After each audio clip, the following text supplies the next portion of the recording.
Di video kali ini saya mau berbagi strategi bagaimana supaya kita tidak kalah dalam judi online. Kita semua pasti sudah tahu dengan berita-berita yang beredar bahwa judi online itu boleh dikatakan sudah sangat akut terhadap masyarakat Indonesia.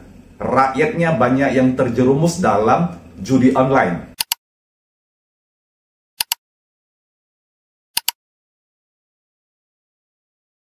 Selanjutnya, saudara, harta orang tua dijual demi judi.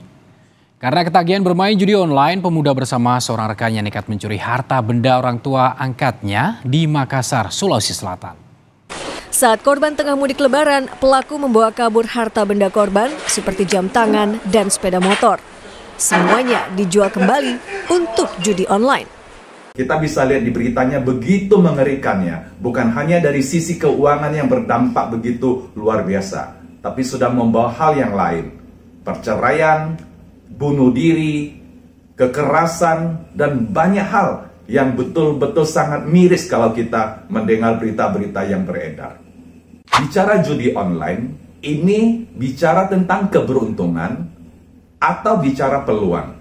Kalau menurut saya, judi online itu bukan keberuntungan.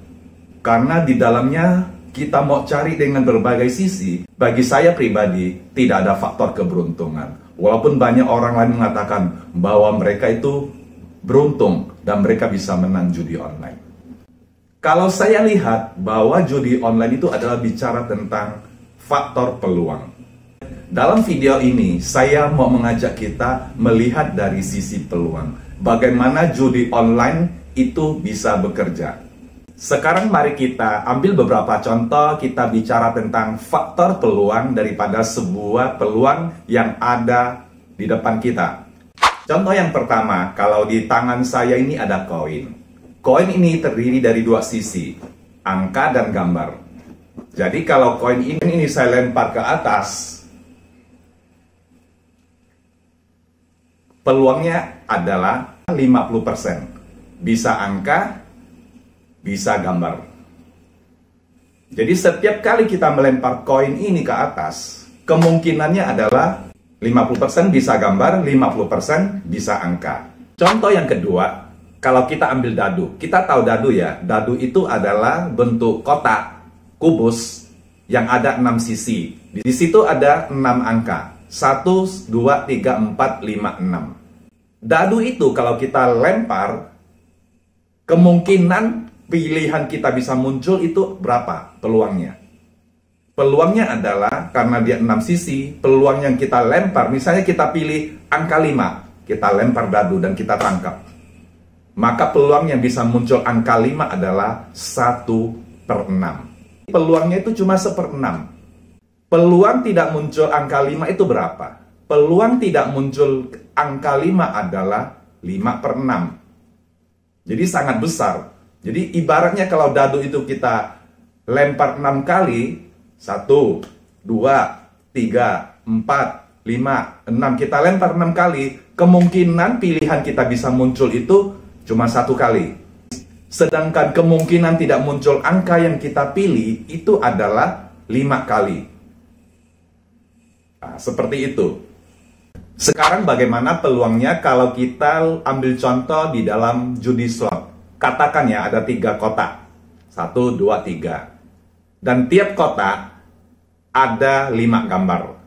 Gambar pisang, gambar apel, gambar pizza, gambar anggur, dan gambar koin misalnya. Nah, itu cuma 3 kotak dengan masing-masing kotak 5 gambar. Kemungkinannya yang bisa kita dapat kalau kita pilih pisang supaya keluar gambar semuanya pisang dalam 1 kali putaran itu sangat kecil. Peluang kita untuk muncul gambar yang kita pilih supaya bisa keluar misalnya pisang dari 3 kotak tersebut adalah 1/125. Bagaimana hitungannya? Peluang cuma muncul 1/125. Ada 3 kotak, masing-masing ada 5 gambar, berarti kan 5 kali 5 dikali 5 ketemu 125. Jadi peluang kita pilih pisang supaya bisa keluar dari judi slot tersebut itu adalah 1/125. per 125. Sangat kecil kemungkinan kita bisa menang. Apalagi kalau misalnya satu kotak isi gambarnya 10. Itu berarti 1 per 1000. Luar biasa. Jadi peluang kita untuk menang itu sangat sedikit. Saya cuma memberikan 3 contoh. Dan saya berharap Anda bisa berpikir, bagaimana peluang menang dibandingkan kemungkinan kalahnya. Dari teori peluang yang saya paparkan yang sederhana tersebut, saya kira Anda bisa menarik satu kesimpulan. Bahwa kalau kita judi online, bagaimanapun kita tidak bisa menang. Ujung-ujungnya pasti akan masuk. Katakan kali ini menang. Nanti semuanya pasti masuk lagi. Kesimpulannya adalah supaya kita tidak kalah di dalam judi online, strateginya ada satu yang paling mujarab, yaitu jangan lakukan judi online. Semoga video singkat ini bisa membuka pikiran kita semua tentang bahaya judi online dan tidak ada yang menguntungkan dalam judi online ini. Semangat!